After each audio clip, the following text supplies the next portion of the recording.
What's up, you guys? It's Benny here from SayWord, and we are back. It's episode 29, and I'm here with Shle Berry, local creative, entrepreneur, artist, songwriter, and now event coordinator. How you doing today, Shle? Thank you for the intro. You're doing well. Of course. Benny, it's a pleasure. Literally, I haven't been here. I haven't been at the new store. He's changed his location like a million times. But this is fucking tight, and I just want to say thank you for thinking of me and wanting to come listen to me talk for fucking an hour. Yeah. So I appreciate it. Yeah, I'm excited. So, first that photo shoot would have been, what, 2018-ish? It was before COVID, right? It was a while ago. Around 2018. Yeah. That's when we first met, before SayWord had a store. We did a call for models.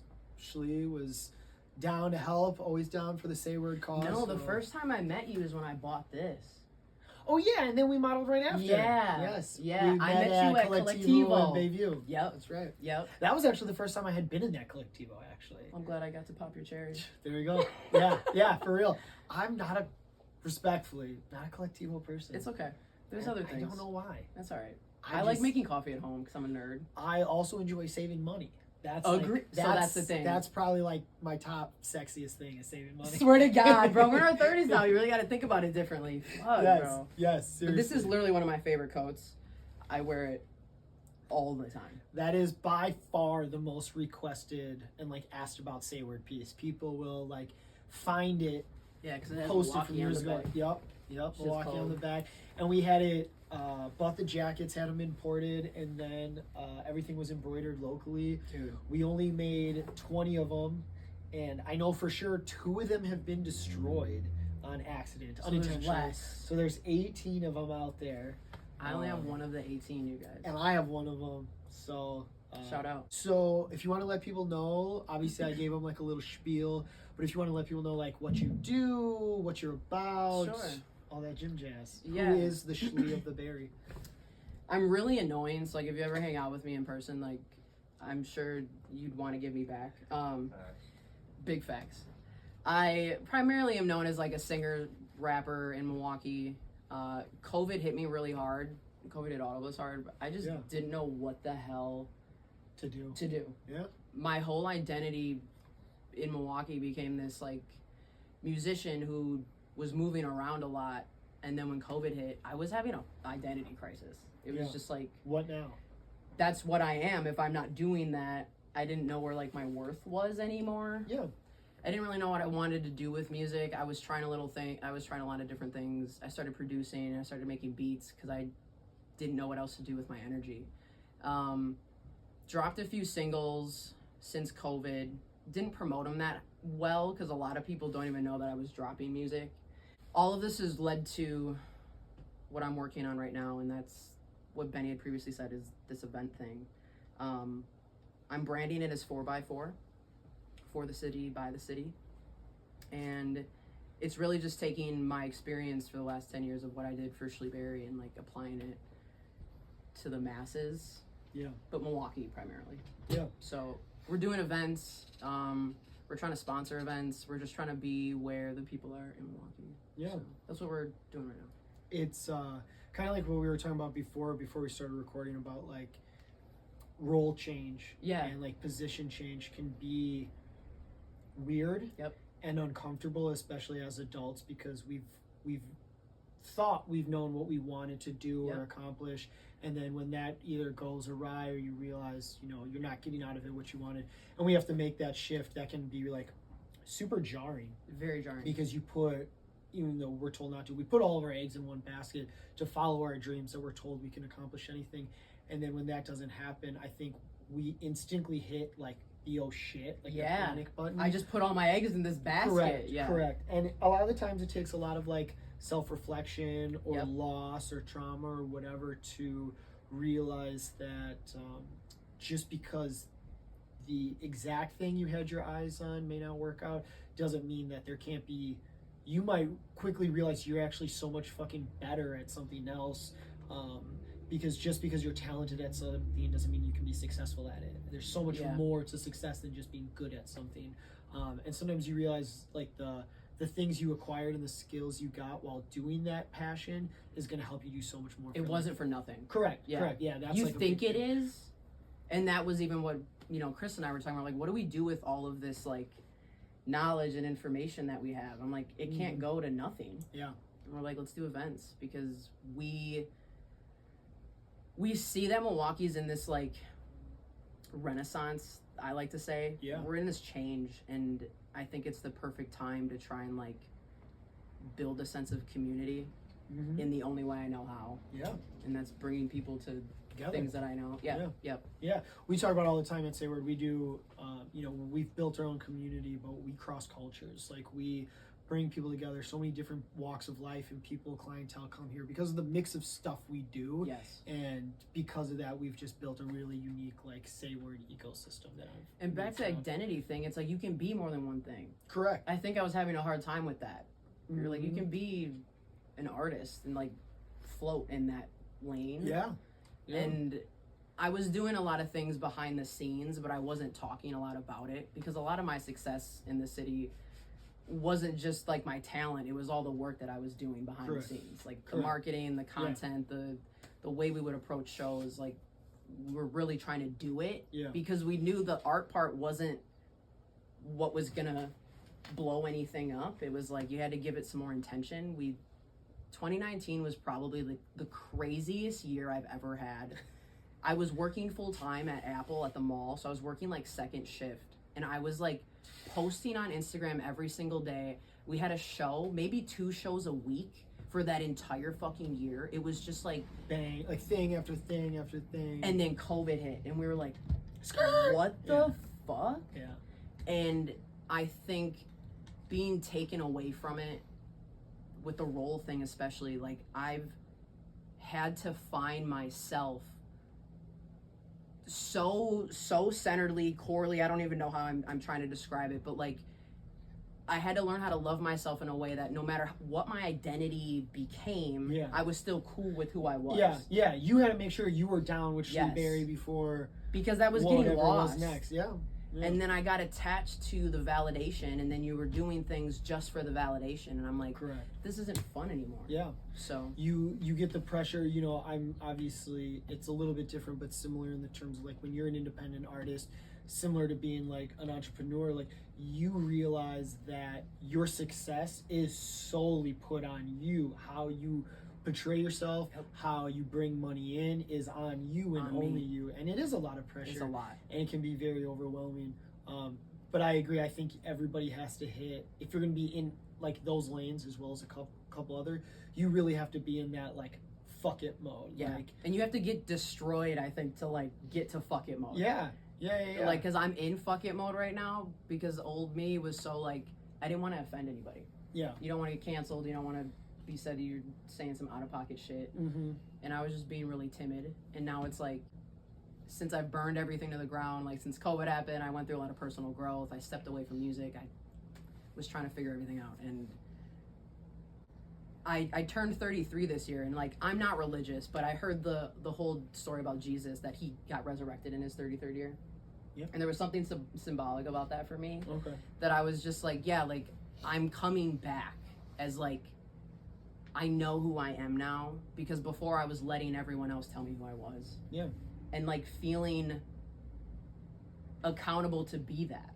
Yeah. You know what I'm saying? Like, You well, we were- know you as this, so you need to show up this way. You were allowing them to have the standard of you instead of yourself. Yes. Having your own. Yeah. That was tough. Yeah, because it puts a lot of pressure that shouldn't even be there, and then the creative process becomes ingenuine, and then everything becomes, like, daunting. It started to become ingenuine. Yes. And I'm like, I could feel it sucking my fucking soul out. Yep. And I'm like, I have to do something else. That's how I felt about, like, keeping up with, like, content on social media for a long time. I was like, I need to be posting 3 times a day. I need to be doing this. I need to be doing that. But then I'm like, dude, there's so much content by so many people.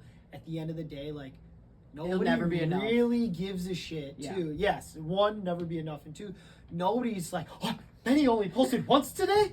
Oh my that God. Motherfucker. Burn it down. Burn it down. It's like, no, dude, that's not how it works. Yes. It's like some people might be like, oh, damn. But that tenacity got you where you were. Right. But it's finding the balance of when you take it too far. Correct.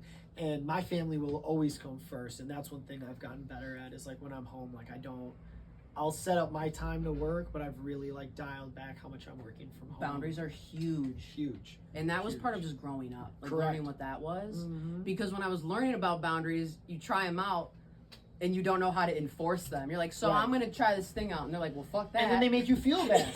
Because you're I'm like, like, wait, that's I'm how trying this... to be an adult. Ain't this what adult people do? Like, what? Like, So now people are mad at me that I'm setting boundaries. I didn't know how to handle that.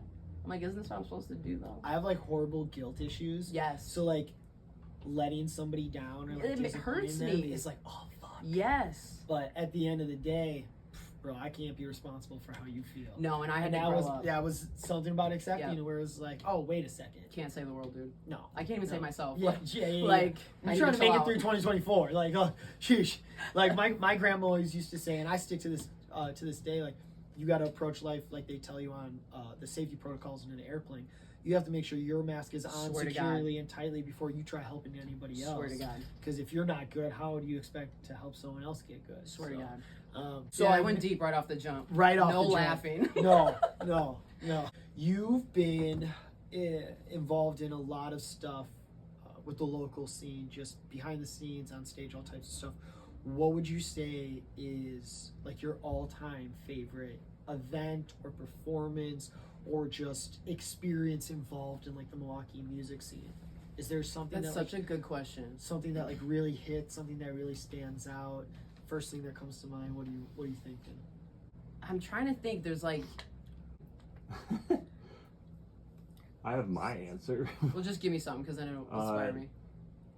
Collaborative effort between artists, like for my birthday when I was just like, everybody come out and perform 1 or 2 songs, and just like the fucking energy in there is goddamn incredible. That was really dope. Very dope. Very dope. What's something that we've done? Bayview Bash. Bayview Bash is a good one, actually. Okay, Bayview that's Bash, a what good year? story. That was 20. 2019. It was right before COVID. Yeah, Okay. it was 19. So yeah. what, September 2019 then, Yeah. right? Yep. So I had never done Bayview Bash, but this was like the year that I was trying to check off like everything. And I'm like, oh, we gotta go do Bayview Bash. So we show up and it's fucking raining and there's nobody there. And I'm looking at the people that came with me and I'm like, all right, guys, it's gonna be one of those days. I'm really gonna need your energy. You know, my girlfriend, my friends are there, but that was like it. Yeah. We walk around a little bit, we get some food, we come back to the stage, we start going. The amount of people that accumulated within a half hour, Yeah. like, it gave me goosebumps because it was like we were just like drinking beer together at the end of the show, but it was like we went into it feeling really like this ain't gonna be it, you guys. Yeah. And then it ended up being like one of the most engaging. I should say engaging, because when the crowd engages with me, that is like Nothing better. than that. Because when I'm talking up there and people are just like crickets, I'm not having a good time. Yeah. So when we were there, we were just the song I usually end with is Sugar Free, and the thing that everyone knows me as saying is like, I'm Shle and I'm gay as a bitch. And I remember that we like stopped the fucking music because they didn't say it loud enough. Chris was like, listen, you don't have to be gay, that's not the point, but you need to fucking scream this. And like the entire Bayview community was there and they were like, we're gay as a bitch. And it was just like the coolest fucking thing, dude. Because like, especially in the rap scene, like being gay is so like taboo, and like you're supposed to be this hardcore rapper that like fucks bitches and shit, and I'm just like, that's so not me. Yeah. At all. And I didn't know how to permeate into that space. But like back to what we were saying, being as authentically myself as possible has always led me in the right direction. And like when I'm on stage and we're just acting like we are when we're with you, Yeah. we're just acting like assholes, just being funny. Like you can tell that energy transfers, and when it comes back, it's just like, I can't describe it. Yeah. No, I haven't been on stage in a very long time, but I used to do like comedy sports.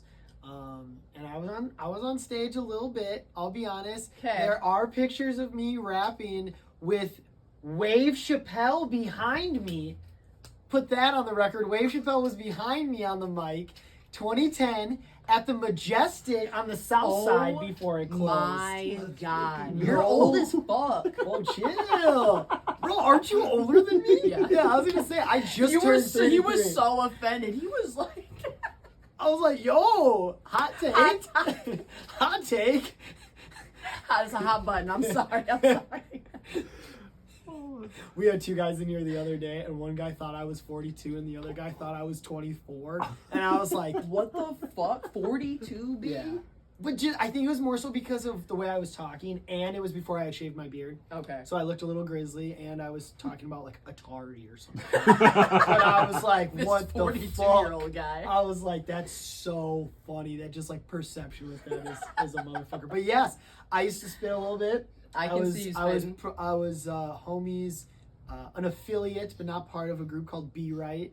And it was that's where Wave started. He used to go by Astro Boy, actually. Yo, that's tight. That's a dope name. We talked about that, dude. He like straight like Lupe, Kanye West vibes. Like Yo. he would wear like a pink. We'd go to these house parties and he'd wear like pink polo, rolled up beanie, like Yo. black skinny jeans. And I was like, And then he would whose show up little with brother you? is this? Well, it was crazy because he'd show up with all the seniors, and he was a freshman at Mesmer. Sure. So we're like, bro, you're not even in MP. Whose little brother is this? And then he would spit, and everyone was like, Oh, shit. Like, that's why he's hanging out. yes, that's funny. That's how we kind of met, because he was the little brother in the group for a Okay. while, and I was like, Yeah. not fucking with him. Yeah. I was like, bro, who brought the little brother?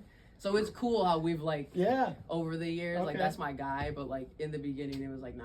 So now on the flip side, what's one of the worst experiences you've had?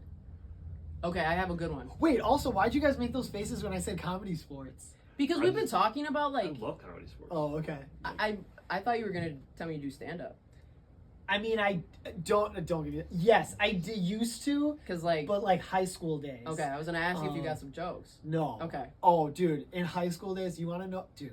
I'm so fucked up. Because we're gonna throw like a open mic, like a comedy event. So if you want to like, Oh, I maybe do some dumb shit. yeah. Dude, in middle school, I've always been like a goofy dude, you know. So in middle school, my teacher was like, "Yo, we need somebody to represent our middle school in like for forensics, and we don't have anybody to do solo humorous. Like you're like Ben, you've always been such like a goofy kid. Like, do you want to do it?" And I was like, I was kind of nervous about going on stage, but I was like, all right, fuck it. And she was like, you know, you got to like come up with material and stuff. And at this time, it was right when Dane Cook was getting popular. Yo. So I literally took a bunch of Dane Cook stuff and made it like a little bit, still like risky, but kept it like PG-13. Sure. And I did like, you know, the like Monopoly thing where he like playing with his mom or his grandma and like a couple other of those skits. And it was so early that like a lot of these people had never heard of Dane Cook. Right. You know, if you weren't involved with like Right. comedy or like of that age, you didn't know. These people ate it up so nasty. I went to state and I finished third in state forensics doing Dane Cook. Oh and it my was God. so fucking fun. I was like, I just remember being like, I can't believe I got away a whole year. Like, got away doing that for a whole year. Like, just ripping Dane Cook skits. It was so. We need a documentary on this. Like this, So we need to go good. into this. This is hilarious. So Do you have like good. old? Do you have anything to like have proof of this? Like, did you get a picture when you won? Oh, I think I still might have like a. Bro, we need Now, to see mind you, this I shit. think I threw a lot of that shit away because my mom just moved across the country, so I got rid of a lot of that. But oh yeah, there's definitely. One of the guys who works here, Sam G. He went to middle school and high school with me. He would vouch. I just want to there's a like bunch of see people. some shit. Yeah, there That's- might be still like a video or like. Do you have the trophy or medal or whatever still? Yeah, I'll be honest. I think I still have the certificate or like the medal or bring it. something. Put that bitch But up. hang it up. Yeah, bro. Hang it up. Swear to Dude, God. it's so funny to think about because going It's a back, good story. So it's good. like shout out Dane Cook for all the great material that he Shout stole out. from someone. Yeah. So it's even more appropriate. So funny. I'm sorry. I digress. No. I love Worst. What is the then worst situation you've been in performing wise? There's probably some like worse than this, but this is a good story. So I got booked at the House of Rad in Chicago. Okay. And we got like there was this whole promotional team, this House like of- entire thing, this entire fucking event was supposed to happen House of Blues. at the House of fucking Blues, right? So we're ecstatic, Yeah. right? Like we are like, Okay, you said Ecstatic. House of Red. I was like, is that like the little brother to like House of Blues? sorry, House of Blues. I did I say was House like, of Red. House of Blues sounds. House of that's Blues. like that's like a big. That's not something small. No. That's serious. It was serious. Like we've gotten vintage tees from I House know, of Blues Chicago. I know. Like, it's not like a small thing. That's like pretty fucking cool. Okay, So went to dog shit. we go. Jane was there. Jay Joyce. It would be a Jay good Joyce. story to have because she had a whole experience too. So we go. FaceTime. No, I'm just kidding. Swear to God, Jay. So Jane's in her own room, me and my guys are in our own room, and we're at the hotel that's right across the street from the House of Blues. So we stayed in this hotel for free because they paid for it and all this cool shit. We're like, oh, this is like gonna be legit. Yeah. We go. Chris is DJing for the whole thing. I'm one of the later performers. But there's no one there. Crickets. There is nobody there. One night of the week was it? Saturday. Okay, so a night. I think that it was they're- a Sunday. So I think it was a Sunday, to be Okay, fair. okay. But there was, I'm not Still even like Chicago. exaggerating, like someone fucked up. There was only the people that like were staffed to be there and like the other artists. There was nobody there. My parents came, but like they were like coming as a surprise to like come see us. They're like, are we on the wrong day? So Are we early? we're still gonna go through with the sex. I'm like, You I'm still have gonna go to up there and when kill you're it. here. Yeah. I'm backstage. Oh no. And the producer comes up to me. He's like, you get 2 songs. I'm like, what? He's like, 2 songs. I'm like, okay. I'm like shitting in my pants. Because me and Chris had this whole little set. It's the House of Blues. We signed the wall in the green room. Like, we were like on cloud 9. So I go out there. When you signed the wall, did you already know there was nobody there? No. Like, Oh, we were just chilling in the fuck. back. You guys were on a high. Yeah. And then you came out we and like it was got like a tour of the House of Blues and all this shit. and there's nobody Nobody there. You must have thought you guys were getting fucking pranked or something. It honestly felt like that. Like waiting for Ashton and he never came out. Because my manager was like, I don't know what's going on. She's like, I don't know what the fuck's going on. Where is everybody? So they obviously were shutting it down. So I went out and I'm like, I walk up to Chris because I'm coming out from the back. So he doesn't see me. So I'm coming out and I go up to him. I'm like, so what 2 songs do you want to do? And he looks at me and I'm like, we only get 2. He's like, which ones do you want to do? He's like, all right, we're doing Blueberries and Sugar Free. So we go out there. I fucking give the best goddamn performance that I could fucking give with those 2 fucking songs. With the 2 people in the crowd. And the 2 people in the crowd were like, let her play one more. So they let me play one more song, bro. Killed it though. The footage was incredible, but like there was nobody there. You Nobody. photoshopped the crowd from a different show. No, like we didn't even get footage from behind because Yeah, there was I'm nobody sure. there. But like you could see, like me and Jane have a bunch of really cool pictures with the House of Blues thing in the back and all that shit. We have a bunch of footage, but it felt dirty to like promote it because it didn't feel real. So what happened? Was I there don't even ever- know. It was like the promoter fucked up. There was a second event that was supposed to be tied to that one. Yes. Okay. But they really only promoted the The separate daytime event. thing, yeah. So it was at a completely different thing. And that one went long too, because it was supposed to end, and then this one kicks off, and people Continues. Yes. migrate over to the new place. They never mentioned it, or like anything. So like no one knew to go to it. Yeah, and that one went long, so it was just like, oh, okay, like. So it you're was talking, huge. There you're was, like, a talking drag genuinely, show. like 5 people in the crowd. Yeah. Like think about how massive the House of Blues is. Which probably made it feel even more awkward. Yeah, it was scary because you're like, I felt dumb. And it probably felt so fucking weird because it's like, bro, you're not at like the Miramar on a Monday night. No. Respectful to the Miramar. No. But you know what I mean? Like, you're at Yeah. the House of Blues in Yes. Chicago. Yeah, like Drake was on that stage. Lupe Fiasco was like big Yeah. fucking names were on that stage, and like it was wild. Then we came back and we're like, so that happened. And we fucking ordered food on DoorDash or something, and it never came. Just to top it off. It just keeps getting worse. Our car got broken into. The dispensaries were closed. I got diarrhea. Like, it just was like... Bro, and our parking lot was so far from the hotel, and Classic. he had his fucking fat ass table. We're all taking turns fucking dragging this thing up the fucking Chicago streets. We looked like a bunch of hooligans. It was fun though. My favorite is seeing people.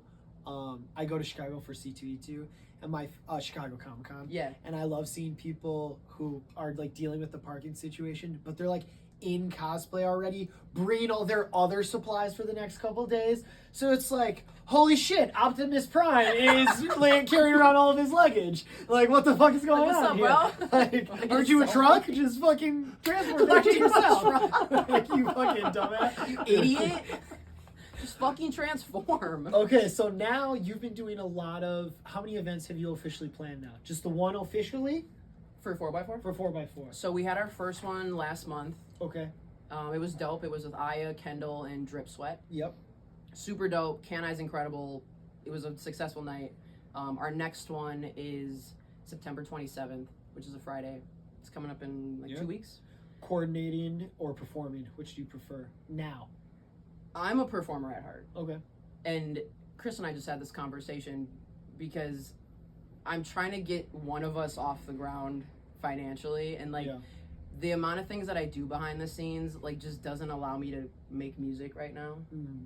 And I think that's okay. I think the universe will tell me when it's time. Yeah. Because I tell him all the time, I'm like itching to perform. I'm itching. Yeah. But I can tell this 4x4 shit is what needs to happen first. Yeah. The universe has been giving me weird signs. Like certain things that have been flowing really well have been aligning with this. In places that I feel like I'm giving effort that have a lot of resistance, I feel like the universe is trying to tell me something. Totally. So yeah, the next one's on the 27th. We're gonna have Eli Stones, Real Lanza, and DJ the Genius. Okay. At Can I? Weirdly enough, when we were talking about the last 4x4 in here with a customer, this guy was in here and he's like, oh yeah, like my, no. He actually brought up, he was like, oh yeah. I was like, oh, what do you got going on tonight? You buying like clothes for tonight? He's like, yeah, I'm going to a performance tonight. And I was like, oh, that's dope. I was like, where are you going? He's like, oh, my girl's performing, like, blah, blah, blah, blah. I haven't seen her out. Like, she's actually performing down at, like, this, like, weird, like, weed hookah bar club thing. And I was like, are you going to buy a 4x4? Yo! And he's like, yeah. And I was like, yo, who's your girl? And what were the girls' names who performed? Aya and Kendall. Oh, yeah. Well, it had to be Aya. Yeah, I would have remembered Kendall. But I was like, oh, shit. I was like, yo, my buddy Shle is like putting that on. What the fuck? It was very dope. For that being like the first event, like Swear to it God. was very, very cool, very tight. That makes my heart so fucking Which means happy. we already have crossover, which is good for this episode. Well, yeah, they'll see it on both. Me and Benny are gonna start doing Yeah. some shit. You'll see us together. We're cooking more. up. Yes. Well, so now that leads us into our next segment, which is this week's This or That. And it's a classic. We got a Milwaukee person. We're doing a Milwaukee edition again. What if I don't know what it is? I'm gonna be embarrassed. These you should know. Okay. These you should all know. Okay. They're pretty easy. Again, it's this or that, so it's all opinion based. There's no right or wrong answer. You can Piss people explain. off. Yeah, probably. Okay. People usually do, no matter what you pick. But you can give an explanation at the end. Some people do, some people don't. Okay. That is. But we're up to going you. fast. No, we don't have to. Okay. I'll rattle them off. You can say your answer. Usually people, they want to have a little more thoughtful answer. So there's no rush. There's no pressure. It's not a rapid fire. You ready? Yeah. I'm ready. We'll start off. Question number 1. You got to do last minute Christmas shopping. The only thing's open is the mall. You go Southridge or Mayfair Mall? Mayfair? Mayfair. What draws you to Mayfair? Because have you been to Southridge? Oh, yeah. Oh, yeah. They're like literally, if you go to Southridge right now, you know the kiosks that are in the middle? Yes. It's like they took over the stores. Oh, yeah. Like PacSun still looks like PacSun, but they sell dresses now. Oh, yeah. It's the Quinceañera store. But it still has all the PacSun like branding Yellow. on it and Yeah. Yeah. Mayfair's doing okay. I'd rather go to Mayfair. Okay, that's fair. I'm neither here nor there.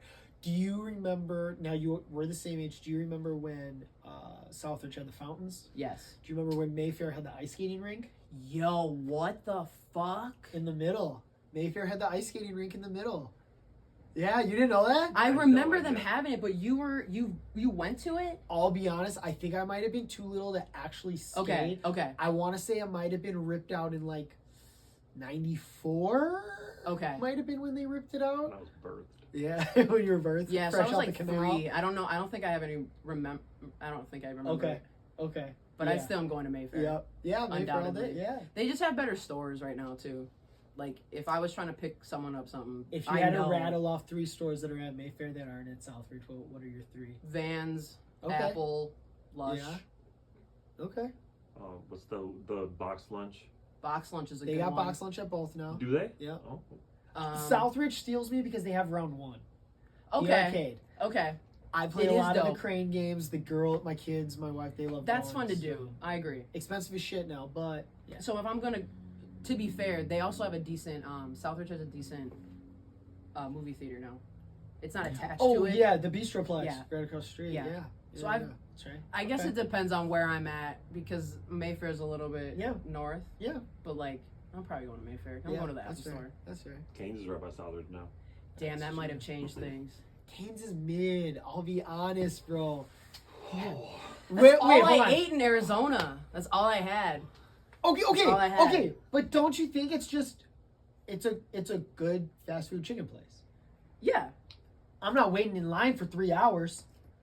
maybe not. That's just crazy. Maybe yeah, like, but I'm going to Cane's over fucking Chick-fil-A. Okay, Like, Yeah. absolutely this or that. That's fair. Cane's that's for fair. sure, What- undoubtedly. Okay. What's your spot then? For chicken, Yeah. I'm gonna put y'all on. Put me on. Nino's up the street, Okay. bro. Okay. I was You gonna wouldn't- ask for a you better wouldn't price. you wouldn't think Shorewood has the fire soul food, but I'm telling Okay. you, Nino's, bro. You get the smothered chicken with like 2 or 3 sides. Yo, my buddy in. who works here doesn't even fuck with like cheese or flavor or nothing, and he fucking Okay. goes in on Nino's. Okay. Like, Put me that is on. the spot. It's on Oakland. It's literally like 6 minutes down the street. on We'll do a Oakland. review. Dude. We should do a review We one should. day. I gotta put you on a place in Menominee Falls, a little bit far away, but it's like the Hot House Tavern. Okay. Fucking Chicken? yeah. Okay. The best hot chicken Okay. I've had in my lifetime. It's called the Hot House. Yeah. I'm in the Okay. falls thrifting. My kids are in school and the wife's in the office Monday, Tuesday, so I'm solo dojo. We have to go. It's close to where the movie theater is over there. Nope. Menominee Falls is only so big though. Yeah. I'm sure I can. Hot It's, House. Okay. It's 10 out of 10. Okay. Absolutely I'll amazing. have to check that out. Okay. Yeah, I wouldn't say Cane's is like the best chicken spot ever, but if we're talking like fast food chicken, That's fair. Okay. I want the bread. Do you think it's better than Dave's hot chicken? I like Dave's a lot, but I think Cane's has my Okay. heart. Okay. Have you had Cane's here yet? I haven't had it here yet. Okay. When you do, I need to ask. Okay. I've heard that it tastes way different than Arizona Cane's. Then I need to know. And I'll believe it because when I had Culver's, not in Wisconsin, it tasted different. It does. But it it's does. because the distribution is different. The Okay. food is different. now that we they have to taste. try it You have to let me know what you think. because it was like cracking. Because fucking I've Arizona. only had it in Arizona. I've Okay. never had it here. And everybody said that here it does taste different from Arizona. Okay. Better or worse? Worse. That's what I It figured, makes but- sense. I know all this things is considered. weird. One guy described the chicken as watery, and that made me not want to get it. Because That's so I don't sad. know how your chicken strips can be watery. Because Caucasians are cooking it. Right, Yeah. because down there other Yeah. people are cooking. Yeah, it. you got Beth and Dolores deep frying your chicken in the back. Jesus Christ. Yes, it does taste like water, actually. yeah. You're like, what do you mean? We put salt on it. Dolores is a fire ass name. Dude, that's like one of the classic old lady white names. It is. It's Dolores, classic. I gotta put that. Agatha. Yep. Yeah, Agatha. Agatha, Bertha, Bertha's mine. Yeah. I love that Sylvia. one. Sylvia. Yeah. Oh, dude. Francis. All right. This or that. Question number 2.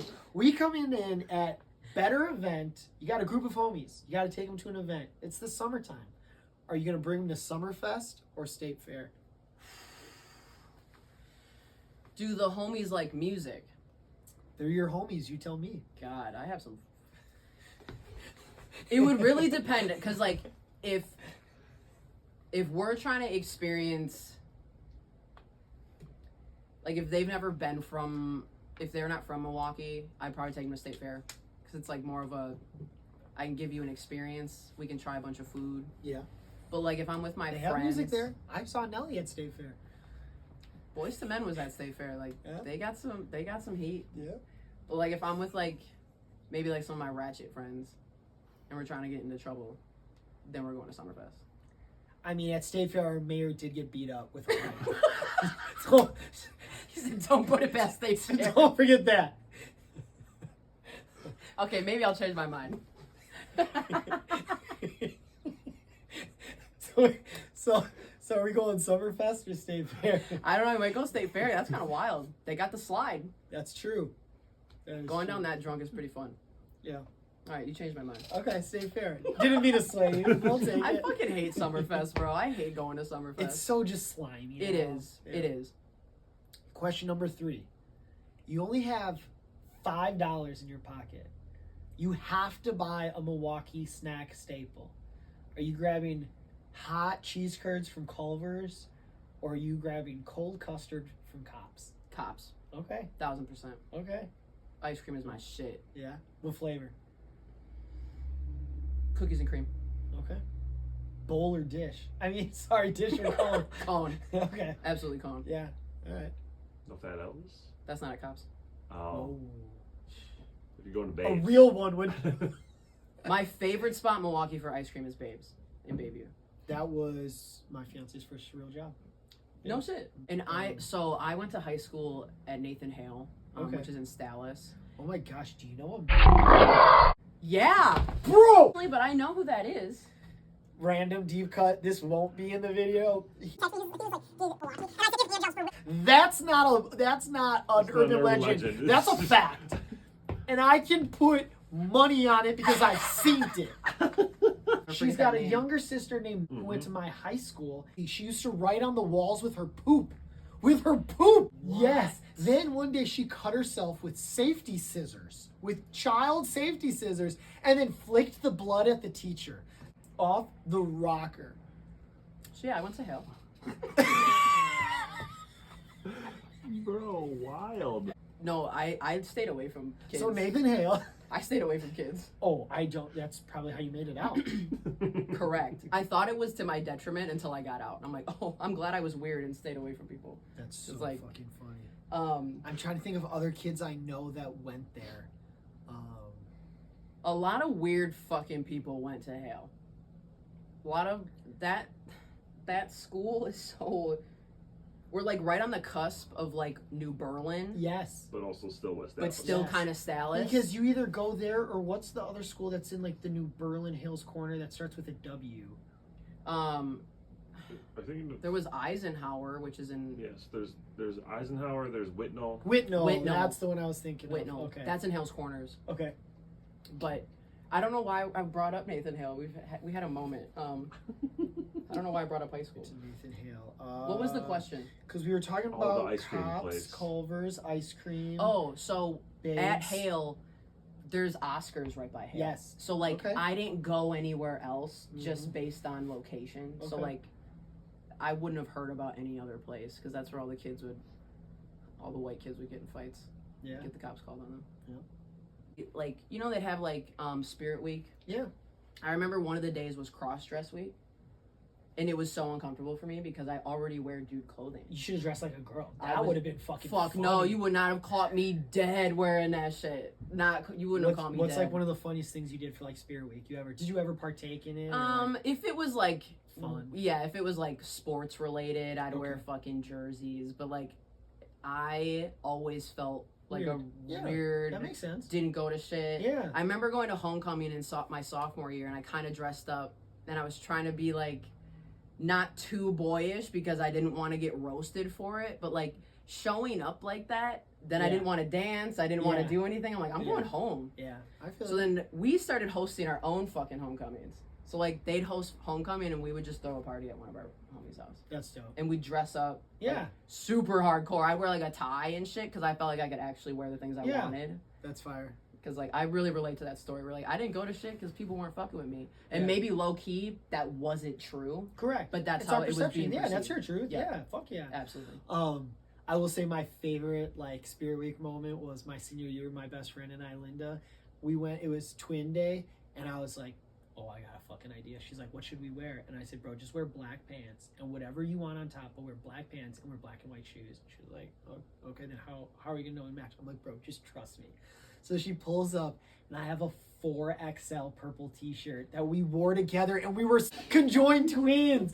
And I brought a little foldable chair to school, so I'd follow her to class and like kick my chair open and sit next to her.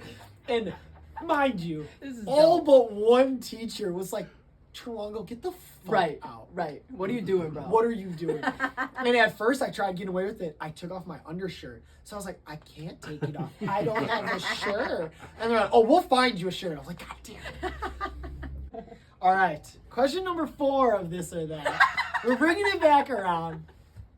We're getting there. The magic of the edit. Question number 4. Somebody hits you up and say, yo, we got you free tickets. Do you want to go to this Bucks game? Or do you want to go to this Brewers game? Bucks. All day, Bucks. All day. Yeah. All day, not even close. If you get to pick the opponent, who are you watching them play?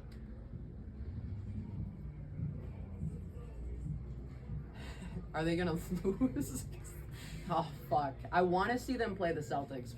Because I want to see them beat the Celtics. I fucking hate the Celtics. Okay. But the Celtics give us a very hard time. Yeah. So maybe I should pick someone else.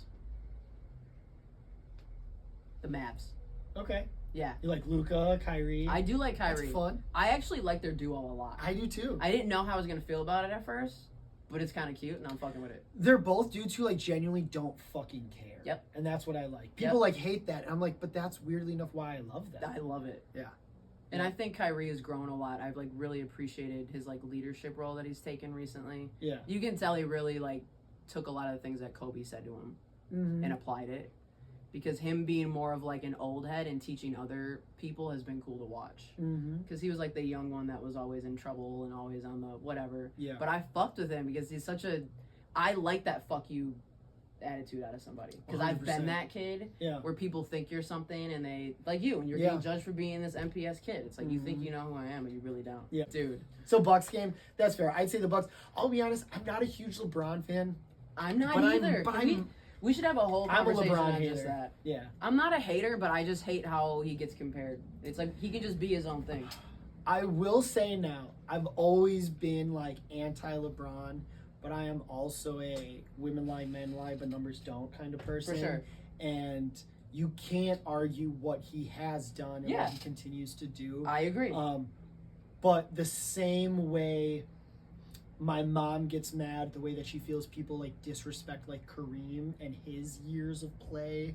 You know, people are always like, oh, well, he was playing against like milkmen and this and that. Like, you know, that, which like I get it. For sure.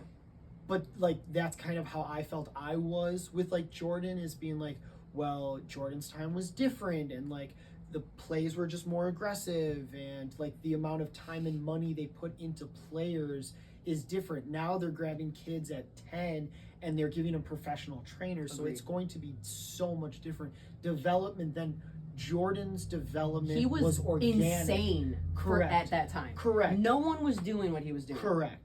He was, in my head, what he was doing for the sport is the comparison of what Tony Hawk did to skateboarding. He made it global. Correct. Is Tony Hawk the best skateboarder in the world? No. Has Tony Hawk done some of the biggest things? Yes. But he's not the best skateboarder ever.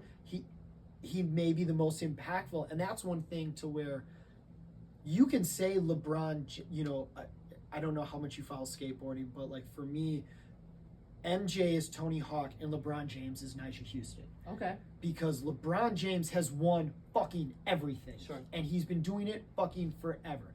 Nyjah Houston got pretty much kidnapped by his dad, pulled out of school, brought to Puerto Rico, trained professionally for skateboarding, came back and just went pro at, I mean, dude, he's in like, isn't he in Tony Hawk's Underground too? Mm-hmm. Yeah. He's like That's 13, a good game. He's like 13 or 12 years old It's in a that. good fucking to game. be a not only a professional athlete, but so good that you're in a video game. Yep. And he just developed so much, but he wouldn't be there if it wasn't for all the groundbreaking and the putting on the map that Tony I just Hawk hate did. the theatrics that basketball has become. Correct. Because when I saw Too much money LeBron playing at the Olympics, Yeah. that's the LeBron I want to see playing all the time. Correct. Because when I see him playing on the Lakers, he's a fucking tank.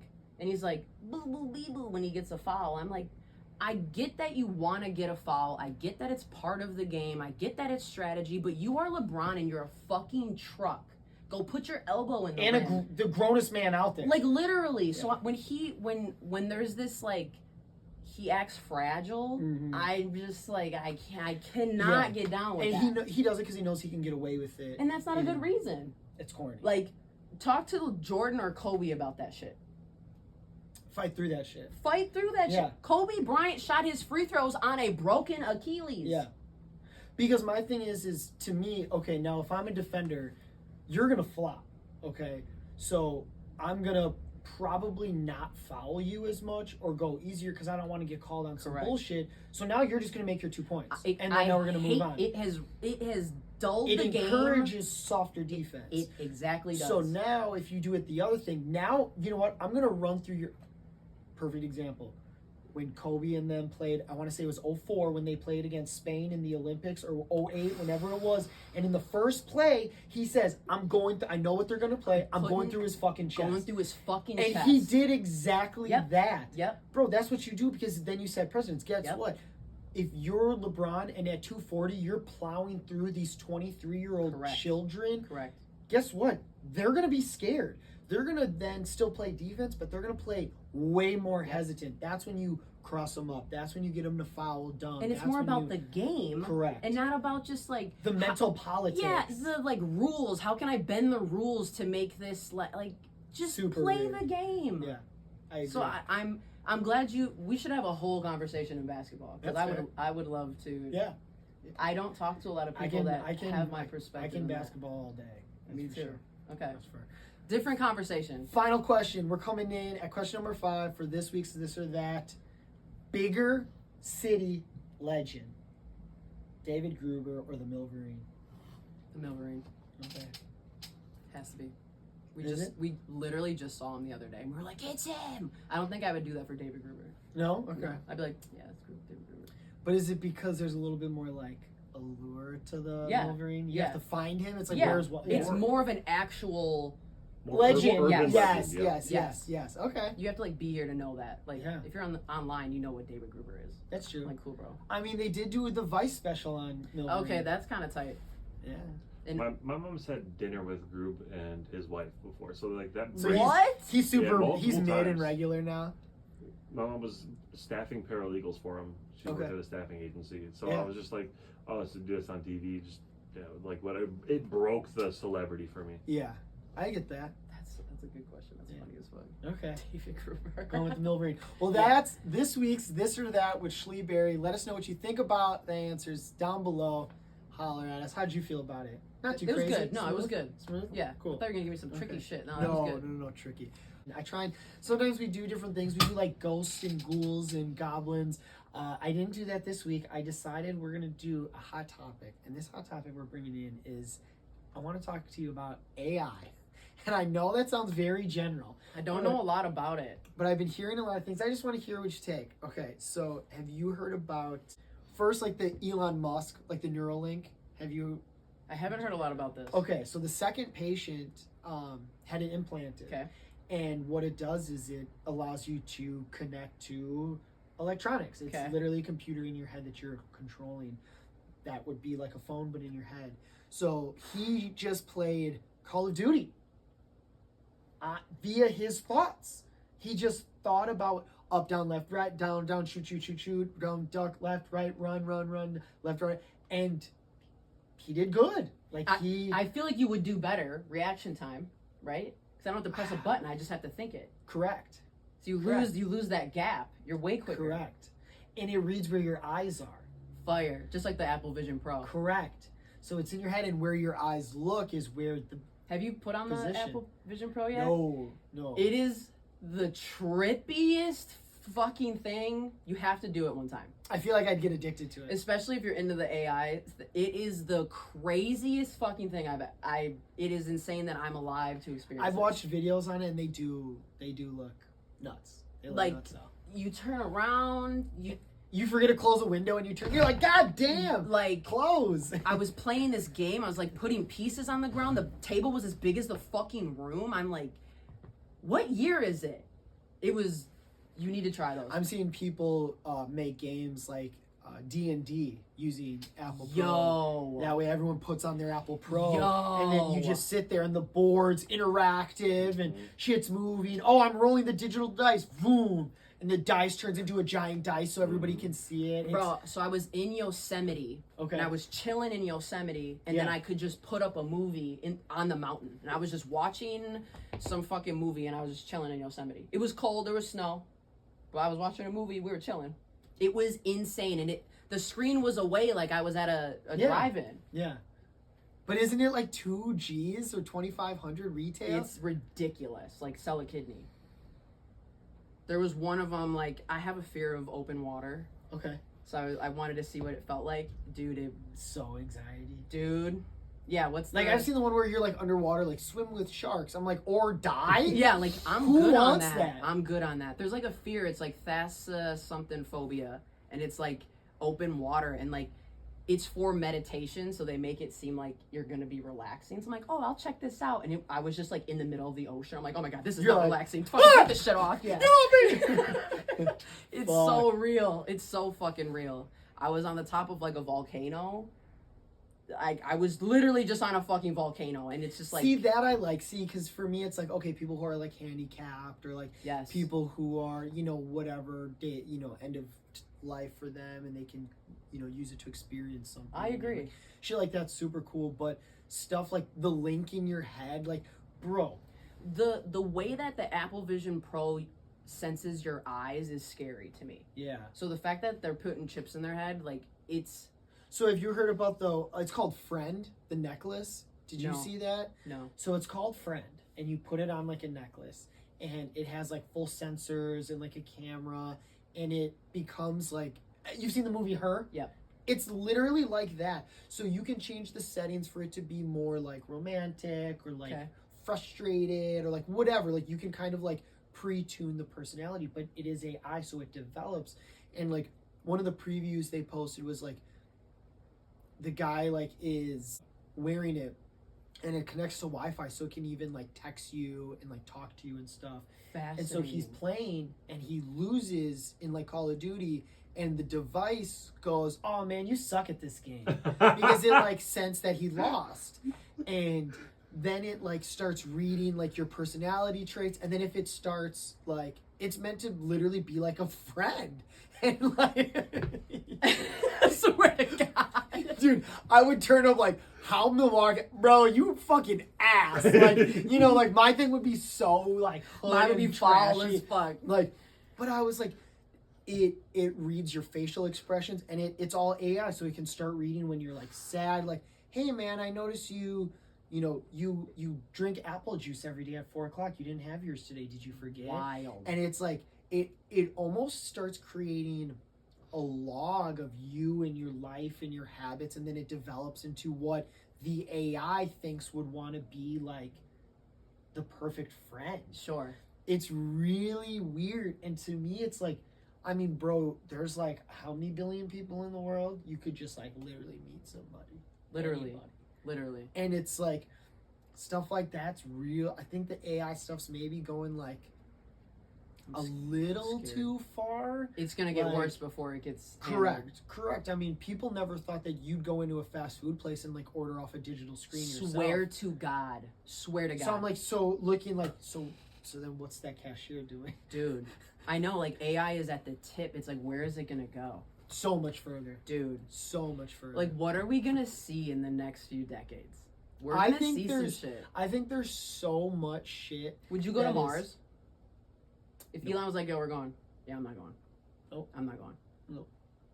No, because I barely trust an Uber to drive me across town, let alone a motherfucker who would name some shit X and fly my ass to fucking Mars. Yeah, okay. Fucking Elon, bro. No, he's putting chips in people's necks. What if that's the requirement to go to Mars? I'm not going. First. No, I'm not going. Fuck that. I'm not going. I fall into like a lot of wormholes with shit like this, and like one of the things is like just talking about technology. Do you like listen to like any of the stuff that like about like portals that like people believe that we have, like it like literally, excuse me, like on Earth? I'm into conspiracy theories and shit, so I hear stuff. So there's was like rumors that there's always been like a Stargate type thing, giant like device that is you it in can Arizona? walk through. No. So they is it? I don't know. Is it? Maybe. So they were saying on how Hitler was like looking for it during World War II because he's always been into like weird technologies and like ancient technologies. And he had always believed in journals that he had written that he always believed it was in the Middle East. Do you know? Have you heard about this? Mm-hmm. Yeah, and they say that in the 80s, Saddam Hussein said that they found it. I do remember hearing about that this. they found it in like Iraq, like buried in a temple, and that they had it. And that was actually the premise for like Desert Storm, was that they were trying to get it from Saddam Hussein. Interesting. And then they didn't, and they thought it wasn't true. And then that was one of the reasons that led us into the 9/11 shit. Ironically, 9/11 yesterday, was because he came out again. Intel sources said that he was reporting about still having it. They couldn't access it. They couldn't figure out how to get it to run, but that he possessed the device, and that was the tomb that he was like held up in, where he was hiding because it was so well hidden, and that when they went in and killed him, that they found it there, and that's what they were doing in Iraq. Of course it was. That's It's what we're always doing. something. Yep. There's always something. Always. Else. You heard about the stories about what's inside the like Washington Monument, like the obelisk, like the big I know what the monument is or what's in it. That there's supposed to be like a portal there too. That like believe it. There's a picture of like this, what they call like have you seen that movie about like the special trees that are portals? What's that movie called? Yes. That whatever that movie is. They said it was based off of this theory because there's supposedly all these like weird special trees that have been documented. It's like a long, almost like Tim Burton looking like tusk, like branch stalk with nothing on it. And there's a picture early before like the Civil War of them like building the monument like around it, like enclosing it. I believe a lot of like the governmentally protected things are protected some shit. From 1974 to 1976, 20 people went missing outside of the monument, never to be found again. And they always say that there's like weird frequencies. The frequency shit is enough for me. That shit is so real. Nah, I'm good. The like using frequencies to have like out of body experiences and stuff. We're all vibrating. Everything is a vibration. Like that shit's so real. The U.S. government tests with that, with like astral projection and stuff. Sure. And even people like Albert Einstein and like a bunch of people used to say that they would like astral project, and that's how they would like learn extra things in their sleep. The guy who like learned about out of body frequencies actually talked about on how he would have these out of body experiences and then actually talk to like deities and like creatures like that were teaching him things. Crazy. And then the U.S. government bought the patent to it and never released any of the stuff, of course. And that's what they're using for testing for like astral projection, because they believe that like there's more to it. Did you see the documentary on the Malaysia plane disappearing? That is a crazy. Did you watch it? What is it on? I think it's on Netflix. Then probably. Like this fat ass plane. Gone. Where is everybody? Where is it? No black box. No debris still years later. That shit got abducted. Wait, did you see the video of the spheres spiraling it though? No. Dude. Oh, I'm recording. Dude. Hold on. Dude, I love conspiracy shit. They're tracking the Malaysian plane, like one of the heat sensors follow it. And then all of a sudden there's these like 3 orbs. Maybe this. Oh yeah. See how there's 3? What? Like a 2 and then a third one. And they're spiraling around. Now just wait. Fuck. Now these are heat sensors, and that's why they're like those aren't birds, because they wouldn't be. And they wouldn't be flocking like that. Why are they moving around it like that? It's orbiting it. What in the fuck? And then literally within like a minute after this happens, gone. The plane's gone. Gone. Where did it go? And that's the Malaysian flight. This came out in August 12th, 2023, last year. And nobody's talking about it. I watched that whole thing, and now seeing that, I'm just like... Because I was invested. I was like looking shit up, and I was like, what happened? It's like, dude, how? How is that even possible? No bodies? No, maybe not right away. But come on, it's been over, 2, 3 years? The debris is the worst thing. Where did it go? Where did it go? Because then in the documentary, they started finding debris, but you could tell it wasn't from the plane. Yeah. It was like bullshit. Yeah. There was no, and the stuff that they did find that they tried claiming, people were like, okay, well, what makes you think it? And they're like, well, we're just hoping. Okay, well, don't hope. Because there was a bunch of theories, and every single one didn't have any weight to it. Because they're like, yeah, well, if it did crash, this would happen. If he would have committed suicide, if he would have done this, you'd still find the thing. Where is it? And the fact that it was being tracked, that was the huge part of the entire documentary, that it literally just disappeared from radar. Gone. That was the thing they couldn't explain. Right. Because then the people that own the airline were in, the press is eating them alive. Of course. But they literally have no idea what the fuck happened. Because at first they were like, oh, well, maybe it was like the electrical from the plane. Yep. But that wouldn't turn the radar off. They would still sense the vehicle in the air. Like, so then they made it out to be like, oh, well, maybe the pilot wanted to commit suicide. But again, where's the plane then? Where's the plane? And where's the bodies? Where's any of that? So they like do investigation of who he was as a person. And even when you learn about him, you're just like, I don't know. I don't think that's it.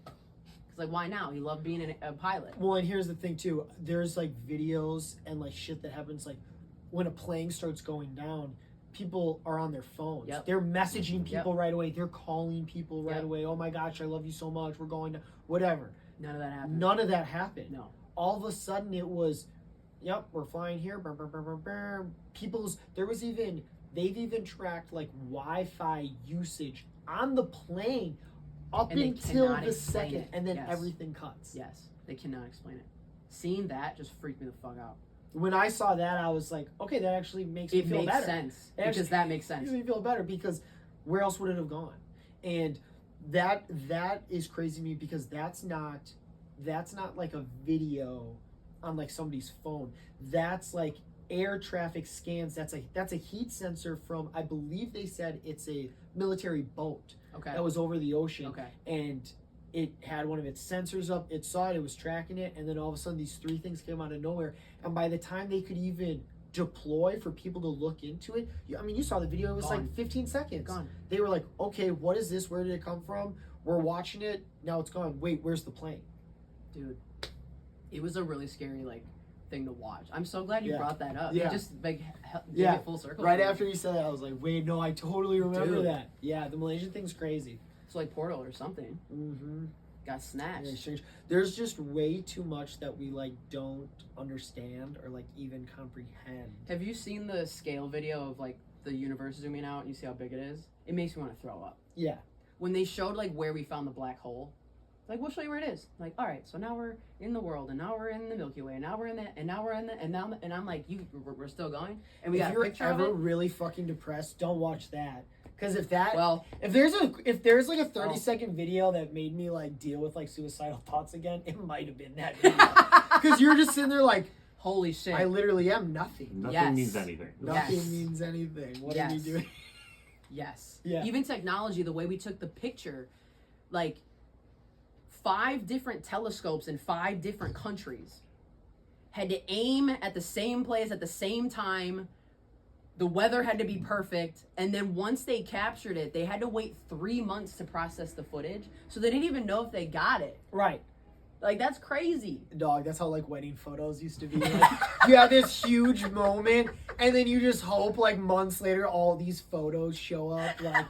And then you get it back, and he's like, dude, I kept the lens cap on all night. You get 350 photos, they're all just black. But exactly. Dude. Boom, another skit. Write it down. Yeah. We'll do skits with you, Benny. We've been talking about skits a lot. We'll definitely do skits. I have a resume if you want to see it. That's so funny. Do you think that AI too much in the music and songwriting is getting out of hand too? Like just like the It techie, is. like I think we're on top of it. I think Nashville just passed the first law that had to do with AI. okay. I'm worried about it, but I'm not, because I feel like humans always get this new thing. They have to see how far they can take it before we destroy ourselves, and then we wean back on it a little bit, and then we figure out where the balance is. Yeah. But this is probably one of the most dangerous things that we've come across. Yeah. And I would say, considering Especially with, mental like, health. elections and like, Yeah. Think about the emotional state of humans right now. I'm just like, I don't know. do we need more fake shit? Right. You know what I'm saying? We're already running. So disconnected everything. from reality. Yeah. Now let's create something to create more fakeness. I really do feel like we're like gonna watch the end of humanity. Yeah. Oh, I think that shit needs to change like ASAP. Cause like it It's is gonna fuck disgusting. with music. The music law was fucked up already. Yeah. Very predatorial, very mushy words on purpose, so that when an artist reads it, they have no fucking idea. Yeah, what that entails or Yeah. doesn't entail. And AI is only gonna make that scarier. Yeah. But I would say if you are an artist and you're afraid of AI, start going live more. Yeah. Because Perfect that transparency, Mm-hmm. AI cannot keep up with Yeah. that. Show up like Steve the Stoner and just perform live for Yeah. everybody. Yeah. Like you have to do things live now. Get on Twitch. Yeah. People Yeah. want the transparency because you can't trust anything anymore. Everything is AI Mhm. made. Or people just make shit look way better than what they're like actually Yeah. are. Like have things. Yeah. So where's the balance with that, you know? I think people need to use it more as like an assistant and not as their number one employee. We're gonna see some shit. Yeah, for real. Especially Some like I skits. said with like elections this year. I think shit's gonna get like super goofy. I with do that agree. shit. So, well, that brings us into a lighthearted, fun segment. It's this week's Who Would Win. Now, this segment is brought to you by the podcast Who Would Win by James Gaffsey and Ray Sakanis. I've been on a couple times. They take two people from the pop culture realms and they put them against each other, 3 rounds debate style. It's super fun. So we're going to do like a quick version. Some are episodes that they've previously done. Some are just ones that I've made up. Okay. So I'm going to name the 2 characters. You let me know who would win. And if In you like wanna, a fight? in a fight. Okay. Death match. Okay. No hold. They're supposed to be like peak I used to watch version. Celebrity Deathmatch. So Okay. This is dope. Yeah. Hell yeah. That was my shit. So I tried doing it mostly on. I know we've talked a little bit before, but mostly characters you would know. So it's not gonna be any like super deep cuts. So that you let me know who would win and why. Okay. You gotta give me. You gotta Okay. give me why. Okay. So question number 1 is going to be the Joker versus Daredevil. Interesting. The Joker, especially if we're talking like Heath Ledger, dude. I don't know, dude. That guy. Yeah, just whichever the insanity, versions. The insanity of that mind, I think would get to Daredevil. Because Daredevil's kind of a softie. And I think the Joker would have his way with him. Okay. Joker gets the dub. Yeah, Joker gets the dub. Okay. Question number 2 is going to be Wonder Woman versus Frieza from Dragon Ball Z. I gotta go with Frieza. Okay. Frieza's a baddie. Frieza is. Like, you can never get rid of him. No, that bitch is still around. and Still super. around. Yeah, and now gold. Like, yeah, I'm picking Frieza 100%. Okay, that's fair. Wonder Woman seems more, like, reasonable. Frieza was like destroying planets in like their base form. Literally. So- When they were, like, 4. Yeah. So, yeah. Yep. Okay. Question number 3 is going to be a tag team match: Batman and Robin versus Wolverine and Deadpool. I mean, Wolverine and Deadpool are, like... I really like Bruce Wayne a lot. Yeah. But Robin's a punk. Which Robin? All of them? In comparison to Wolverine and Deadpool, Okay. like, Robin ain't keeping up with either one of them. Yeah. So, I have to go with Deadpool and Wolverine. Okay. Yeah. Have you seen the new movie? I haven't yet. I heard Okay. it's really good. It is really good. I have to see It is it. really good. I'm a Ryan Reynolds fan. All right. If you like Ryan Reynolds, you will like number 3 for sure. No questions. Okay. Question number 4 is going to be John Wick versus Bane. John Wick. Okay. Because he's John Wick. Okay. Yeah. He always can figure it out. He's fucking Keanu Reeves. He Yeah. meditates. I know Bane don't meditate. Probably not. No. Probably not. Too much venom. Eh. Yeah. I fuck with Bane. He a baddie, but... Okay. Question number 5 is going to be Spider-Man's Rogue Gallery versus Batman's Rogue Gallery. So Spider-Man's going to be like Sandman, Green Goblin, Doc Ock, the Vulture, Rhino. Venom. Rhino's a good one. Rhino. And then Batman's going to be like Clayface, Scarecrow, Joker, the Penguin, Bane, stuff of that. Poison Ivy, Riddler, Mad Hatter. There's such different styles of like. I'm such a nerd. I do have an answer, but I want. I want to hear what you have to say. Okay. I don't want to sway. I feel like what I'll say will sway too much. I feel like Spider-Man's villains are more. I don't have a good word, but when I'm thinking about them versus Batman's villains, like Batman's villains are more like average people that are just fucking crazy. Like Spider-Man's villains are like actually villains that like are creatures and like they transform into shit. So like I'm going with We Spider-Man's also forgot thing. to say Mr. Freeze, and that is like such disrespect to Batman's Rogue Gallery. I can only Sorry. think of Arnold Schwarzenegger when I think of That's fair. I'm Some of going the with worst lines in Spider-Man's. the movie ever. What do you mean? Time out. Rewind that back. Dude, Best. you don't want it. You want to know how long people were just waiting for him to turn around and say, "Freeze!" Like, boo! When you know that SpongeBob meme, boo! This guy stinks. Like literally. He was like, chill. He Yeah. was like, chill. And that's Just it. Rolling everybody, bro. Yeah. So you said That Spider-Man? movie though in particular, I started realizing I was gay because of Uma Thurman playing Poison Ivy. Poison Ivy. Poison Ivy. Okay, I started having some different feelings about that. that's fair. Was that like your first girl crush? No, No. but that was when I started noticing. Started it. tipping. Yeah. Okay. I'm like, I don't have a crush on Robin or Batman. Yeah. They don't make me feel anything. So, Poison Ivy, it is. Kiss me. Is that the Batman with the nipples on the suit? Yeah, it is. Yeah. Yeah. Yeah. Yeah. George Clooney, Yeah. bro. Batnips. Yeah, Batnips. You know what? I said Spider-Man as well because that's what I said. Spider-Man has super villains. Actual villains. Like you said, Batman is more. A lot of it's more psychological. Yeah. The only ones They're that just really crazy. have like powers would be like Poison Ivy. Yep. And like Clayface. Yeah, but they're not or like Solomon Grundy. But like when you think about people like, you know, Sandman or like Green Goblin. Green where it's Goblin like, alone. he's a billionaire and he's a He's super fucking genius. up all those dudes by himself. He's maniacal.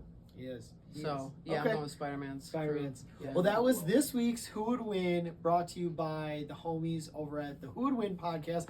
If you haven't listened to this week's matchup, go check it out. This last episode was the rematch, long-awaited rematch. It was Sonic versus Mario. Okay. I loved the turnout. Who would you pick between Sonic and Mario? So I played Sonic first. Okay. So I have Me like too. a really big sore spot for Sonic. But then like when Mario came, I was like older and I was more into it. God, that's such a hard one. That is such a hard one because I really fuck with Sonic and like Tails. I had all the Yeah. Segas. Yeah. All of them. Yeah. Little me was picking Sonic. I think older me would pick Mario just because I played Mario more. Yeah. Okay. God, that's hard. Yeah. That's a good one. They've had some really good episodes. They just did like Predator versus Terminator. That's a good one. I was the guest on the episode where they did the Teen Titans versus the Seven from The Boys. Fire. So that was pretty cool. Fire. Yeah, there's new episodes every Wednesday. Make Go sure check you go them check out. them out. And if you like the show that much, head over to the SayWord website where you can find all the Who Would Win merch. We make their t-shirts, their hats, their hoodies, and a Who Would Win versus stand that is made by Cosmic Goat himself, where you line up two different characters and you host the debate of who would win. Right now we have Cyborg from Teen Titans versus Baby Predator. And people have been Tight. weighing in pretty heavy. We do a different one like every week on our story, and it's a fun little stand. That's so cute. I designed it. My cousin printed it, and we sell them in the store. We sell them online. So Dude, that's yeah. dope. Yeah, they hired me to do their merch, and I love it. It's cool. We do like a limited shirt every month, new merch, like big drops every 6 months. So yeah. Dude, that's fucking dope. Go Yeah. check them out. Yeah, it's very dope. You listen to any podcasts?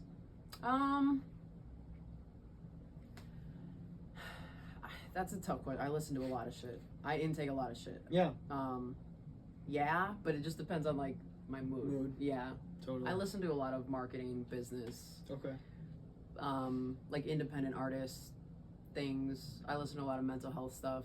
Yeah. On how to be a better human. Yeah. How to like regulate my emotions better, how to be more present. I listen to a lot of like self-help shit. Okay. So nothing exciting. We listen to so much like music in the shop and shit that when I'm not in here, I do listen to a lot of like, honestly, I listen to a lot of audiobooks. Sure. Like Marvel does a lot of stuff. Like there's a couple really good ones on like Apple Podcasts where it's like Wolverine, like comic stories. And it's Marvel, so they have so much money. They get like professional voice actors and sound effects. Probably sounds tight. It's so crazy. Yeah. It's so good. I love that type of shit. And I'm a big nerd, so I listen to that type of stuff. I read a lot. Okay. Like a lot. Okay. A lot. I like listening to a lot of stuff. I don't have a lot of time to read, I'll be honest. So I listen to a lot of stuff on the go when I'm like cleaning the house or like pricing stuff. I prioritize it because it's not just like I'm trying to learn. That is like exercise for my attention span. Mm-hmm. It's like it's so good for me to have to focus on something. Lock in. Yeah. That you're, even though it's not that reading is work, but it's a task that you have to stay continuously engaged in. You're not just like mindlessly scrolling. No, I'm trying to understand what the fuck I'm reading. I'm very like, I'm a head case. Yeah, trying to comprehend and absorb and retain. I'm taking notes. Yeah. I'm writing shit down. Yeah, sticky notes in the book. I am. I'm a fucking nerd. Because if I'm reading it to try and take something out of it. Yeah. My grandpa, and I still stick to it this day, if you're going to do something half-assed, don't do it at all. Don't fucking do it at all. You're just fucking wasting everybody's time. I heard it in a different way. The way you do one thing is the way you do everything. Yeah. I'm like, that is a bar. Yeah, true that. Because, like, I take that to heart, and I get on people a lot. Chris tells me to chill out sometimes, but I'm very, like, don't half-ass it.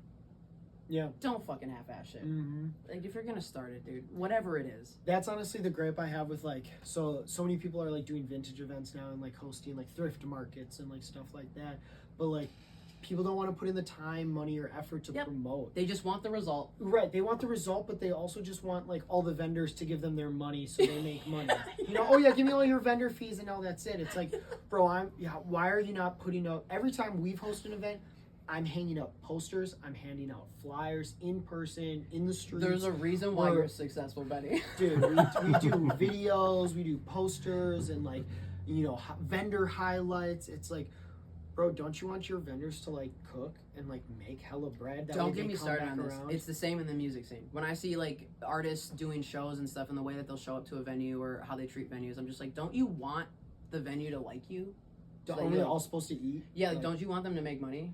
Like, backwards. Yeah. Some people don't get it. Yep. So many people are about filling their pockets now. I see people who are like, they'll do one event, realize it's successful, and then keep popping off events because they're like, oh my gosh, well, it's filling my pockets. And it's like, yeah, bro, but what are you doing, like, for? I ask all the time, all these people are like, oh yeah, this person's doing this person's doing that. Like, when are you doing something? I'm like, bro, I'm doing shit every day. Like, yes, they're giving a platform for people to sell their stuff, but that's what Depop does. Like, what are you doing to give an experience to your customers, to your vendors? What are you supplying? Because if you think just your name is enough to carry an event, you're delusional, because there's something happening every weekend. Like, put it on your back. Like, if you're gonna take, like, why would you go to an event?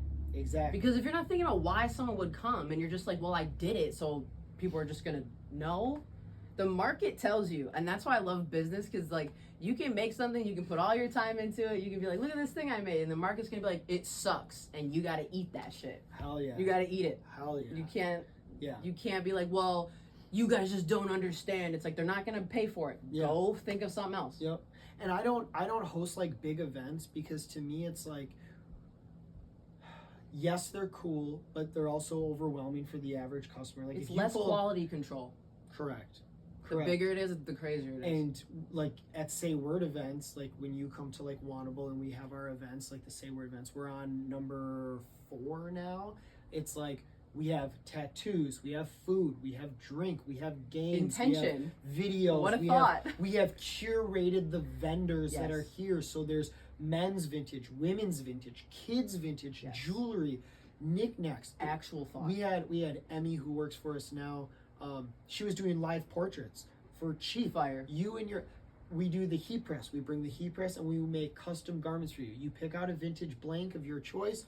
You're making it an event. Right. You want people to remember why it's they're not there. a transaction. Correct. What the fuck? And that's what people, I think, forget. Like, I'll be honest, maybe this is bad business, but I make $0 hosting the SayWord events. For sure. I charge the vendors enough to pay for the venue, and then around $300 extra to put back into flyers. It's not bad running business. ads. It's for your brand, Benny. Right, and it's just branding. like, bro, I don't need to make money off of you guys. We're all supposed to be here making money. And everything a business does isn't transactional. It shouldn't be. Go Exactly. to Nike's YouTube channel. None of their YouTube videos say I'm selling shoes. None of them. And those videos cost them money. A lot of money. They're very well produced. Correct. People think that having brand establishment means like having your merch out there with Or they everybody. think that you just need a logo. Correct. A logo, or just like, oh, all these people are wearing our shirts. It's like, Brand okay, is bro, so much more but than that. still, like, It's the feeling. How do I feel when I walk into the store? How do I feel when I engage with every piece of you? Is it associated? Is there continuity? Yep. Like, and I think a little bit heavier on stuff too, because like for me, in my head, I'm like, okay, but what is your brand? I'm still waiting to figure out, okay, yes, you make cool stuff. Yes, your stuff's quality. Yes, this, yes, that. But what is this people struggle with brand? that. People don't know what that is. Because you're trying so hard to be cool and to make money, but I'm still very confused as to like what. Why are you doing what's this? the mission What's your statement? why? Yes. What is it? Yes. Why are you showing up to Correct. this? What the fuck are we doing? Correct. Yeah. And I'm it glad bothers me. this is circling back to the event thing. Exactly what we're talking about. The way that people are with events, this like transactional shit. We're trying to not do that. Yeah. Our events are free right Free. now. Always. Same with SayWord. And it's like, we want you to come experience what we're doing. Mm-hmm. We made sure there weren't too many people on the bill because I want people to stay to actually watch everybody. Mm-hmm. But then I want people to have room to talk with each other. Yeah. The biggest compliment I got for my show, Benny, was that the artists didn't know each other and now they're all friends. Yeah. That was the coolest thing that I could have done. Yeah. And they're like, now we're all going to make music together and now I know this person. I'm like, that is what I wanted from the event. Mm-hmm. I just want people to connect. Yeah. And I don't have to be like, well, where's my money now for this? It's like I'm trying to build this thing without it always having to be attached to a fucking dollar sign. Correct. Yeah. Like, and I think too that that's one thing that like we lack in Milwaukee is simply that space to make the connections happen freely, funly, safely. Because free, Milwaukee's literally never had free, shit. $0. We free. act desperate about stuff and we want to pickpocket each other, and it's just like we're taking money from the same pool. I don't want Correct. your money. Correct. And it's a small pool. It is. It ain't very deep. Let's team up and take money from corporate. Yeah. I don't want money from artists. I'm never going to charge for a feature. I think that Yeah. shit's stupid. Yeah. Like, if you want to collaborate with me because you fuck with me as an artist, let's do it. And vice versa. And vice versa. Yeah. But I'm not going to chase someone for a verse. I'm the same way. I've had so many people ask, and like, I mean this in the most respected way, and I'm not trying to like name drop names, but just being like other big brands in the city, like people have asked, like, bro, why haven't you done shit with like Moda 3, or why haven't you done shit with Unfinished Legacy, or why haven't you done shit with this store or that store? And it's like, well, bro, I'm not gonna sit there and like beg. Number one. Nope. Two, if some of those places like Moda, they just don't do collabs because it's a policy they have. Like, because if we do a collab with you, then the thing is like, okay, then when does it stop? We Right. keep doing collabs, and I Right. respect that. For sure.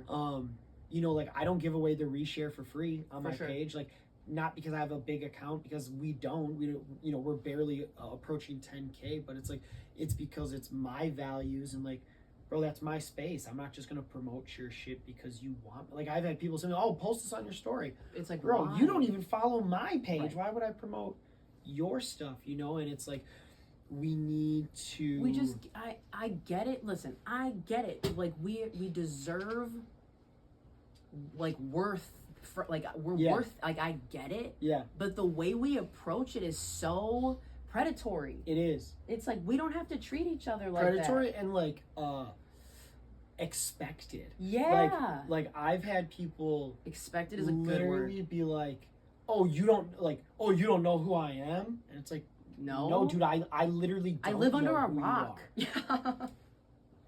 I don't fuck with Even whatever people you're saying doing. that in Milwaukee is just funny. Like, Yeah. That's why we're doing these events. Yeah. Because I don't want to preach these things on this. I want to do something about it. Yeah. So I only know how to do it. Yep, I'm the same way, dude. I'd rather walk the walk than be worrying about talking about it. Like, it's just different. If you're spending so much time talking about it, can you be making the moves to actually make it happen? Right, you're wasting time. Yeah.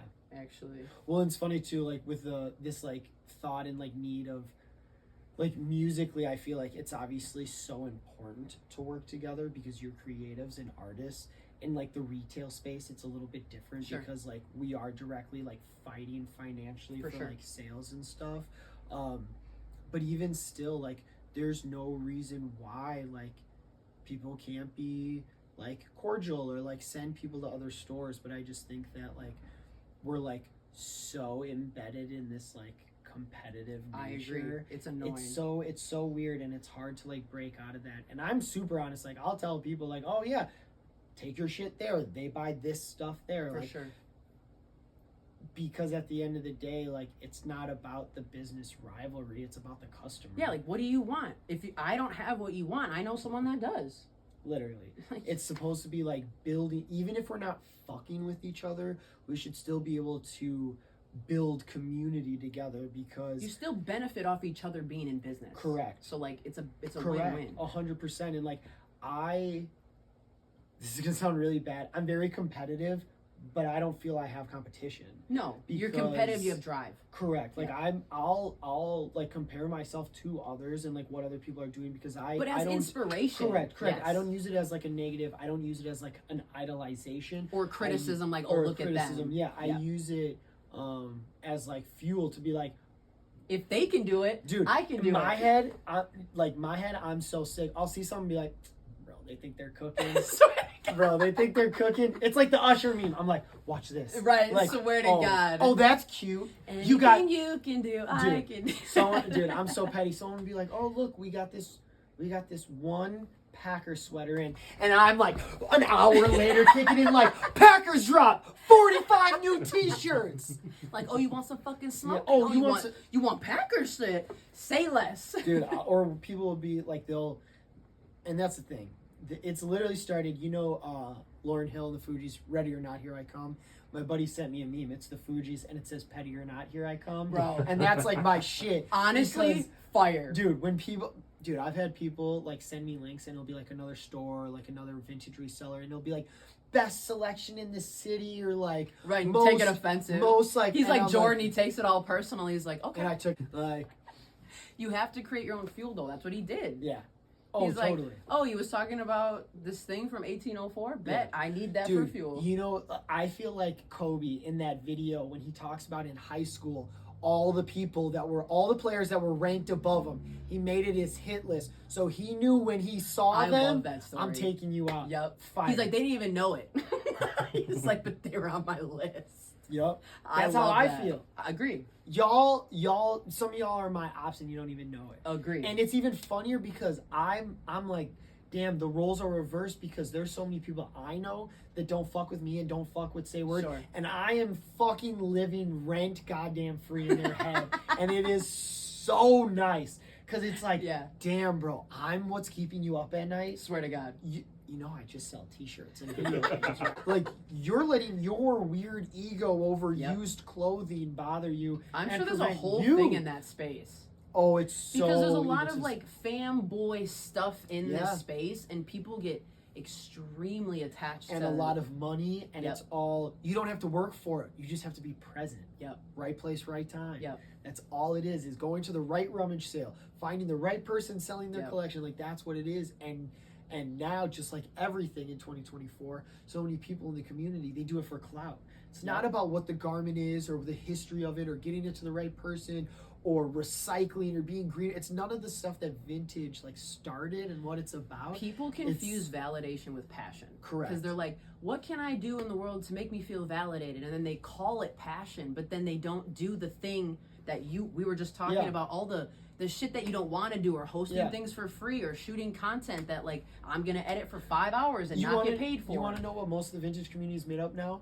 former hype beasts, former Supreme sellers, former sneaker sellers, people that were involved in these other hype markets that took a shit. And it's like, oh, you didn't dive into video games or TCG, then you're probably selling vintage fucking clothing. Because you wanted to work for yourself, you wanted to be a hustle, you want to be an entrepreneur, and you could see, oh, I can go to Goodwill and find this shirt for $3.99 and flip it for $30. Well, that's a better markup than what I'm getting for shoes. Well, now let's go to the bins every day. And that's what it is. And they're uneducated. And it's like we said, everybody plays a role.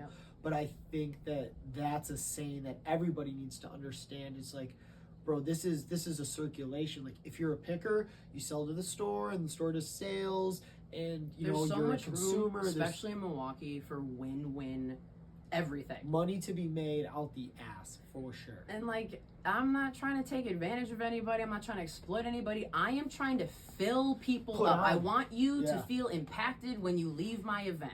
Like your world changed now that you came and now that you're gone. Like, I want it to feel like something. I don't want to just be like, yeah, we host an event. And everyone hosts events, bro. Everyone does. Yep. And that's one thing that I apply to a lot of things is when I worked at Moto3, Eric, the owner, one of the things he told me about SayWord when I was like really getting ready to like launch it full time, he was like, and he meant this in the most respectful way. He wasn't being negative. He was just being straightforward with me. He said, what are you doing differently than the next guy? Okay, you're making t-shirts. Now what? What else? What else is SayWord? Anybody can print shit on a t-shirt, but what are you about? What do you represent? Where are you going? What's the mission statement? Like, you probably thought about it a lot then too. I did, right you after respect that guy. I did, big time. I started shopping at Moto3 as soon as they opened in like the beginning of 04, middle of 04. I started shopping there and hanging around those guys. I worked there, and Moto's dope. It is. It's a vibe.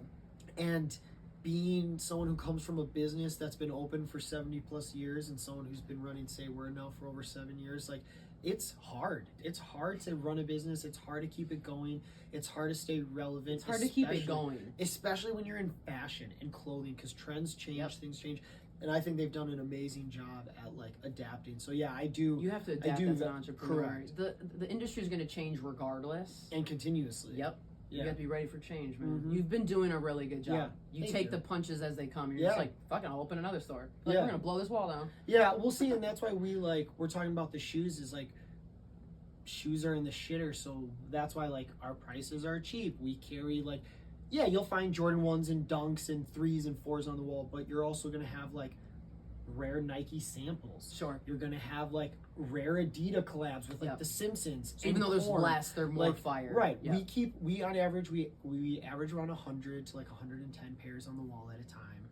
And they're all different. Like, nobody wants to be wearing the same fucking shit anymore. You don't want to walk in and see a bunch of Dunks or a bunch of Pandas because it got played out. It got burned out. The shoe market's just so different now. So, adapting is super big. And, like, hearing the guys from Moto, specifically Eric, like, tell me that, like, I really did apply that and, like, put that to SayWord. And it was like, okay, well, what am I going to be about? Well, I'm never going to stray from what I know and what I'm about. I came out with the logo 8 years ago. It's never changed. Like, we do black and white, usually very streetwear inspired, cartoon, video gaming, comic book clothing, and then the store's everything 80s and 90s, everything you grew up, everything you had. You're the brand or wanted. You're SayWord. Like, what we just talked about, everything that you entail as a person, everything you exemplify as a person is why SayWord works.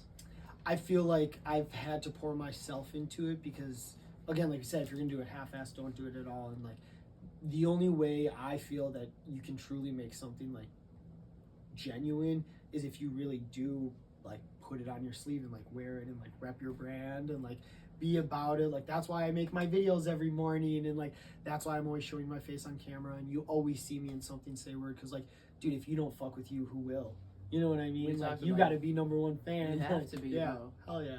So, but now, what's next? Tell us, let the people know what events you have next, what's on the schedule, what's on the docket, what things you are working on behind the scenes, and two, let people know like where they can find you on like social media so they can check in and see even more of, what's happening and stay as up to date as possible. Yeah, I'm really trying to double down on events. We're gonna definitely do one once a month. They're not always gonna be at Can-I, but they just are right now to try and get some traction. Like I said, the next one that we have is on September 27th. It's free. We have 2 performers and a DJ. Come out. It's at Can-I. We have another one booked in October, and we're gonna do something different in December because we want to do something more. It's gonna be snowing out, so we might do like a movie or something, like an outdoor movie. If you guys have events, if anyone has events, and you want help at an event, you want content at an event, you want help marketing an event, maybe you need creative ideas for an event, hit me up, hit us up. I'm Shle Berry. You can find me at SHLE Berry, like the fruit, on literally anything that you search that on. Okay. And then my new shit is 4x4, and on Instagram, that's the 4s are spelled out like the letter or like the number. FOUR. Sorry, it's a lot to remember. FOURX FOURMKE, and that's on. You can find 4X4MKP. Yeah. Gotcha. Yeah. The spelling of the number was confusing to say because even after you said it, I was confused. I was like still thinking about Why it. am I spelling a number? What the hell is going on? My brain was tripping. So it's 4x4 MKE. The numbers are spelled out. Got you. I don't really have anything else to say because everything that I want to show you, you have to just wait for. Good. So I do have music on the way, but I don't have any time frame for that. But keep the people wanting more. I'm not done making music. Y'all gonna hear some shit. Good. So. Good. And if you haven't already, check out their socials, check out previous projects, music, see what shows are coming up. If you're There's gonna always check out something any happening. music, check out Sour Fruit by me. Sour Fruit, And check out Cranberry Vodka. Cranberry Vodka, absolute banger. And Solo. Those 3. Sour Fruit, Solo, and Cranberry Vodka. Go check those out. They're new. They're dope. They're like some of my favorite songs that I've made. So go check those out. Hell yeah. Well, Shle, I thank you for being here. This was episode 28 of Word Wednesday. I'm happy that we're keeping it going. I'm happy with all the guests we've had on. We're keeping it local. Next week, we have another banger on, so stay tuned to see who we have for episode 29 and 30. We got some big guests coming up, you guys. Again, Shle, thank you so much. I appreciate you being here. Thank you. Thank you. It was a guys. pleasure.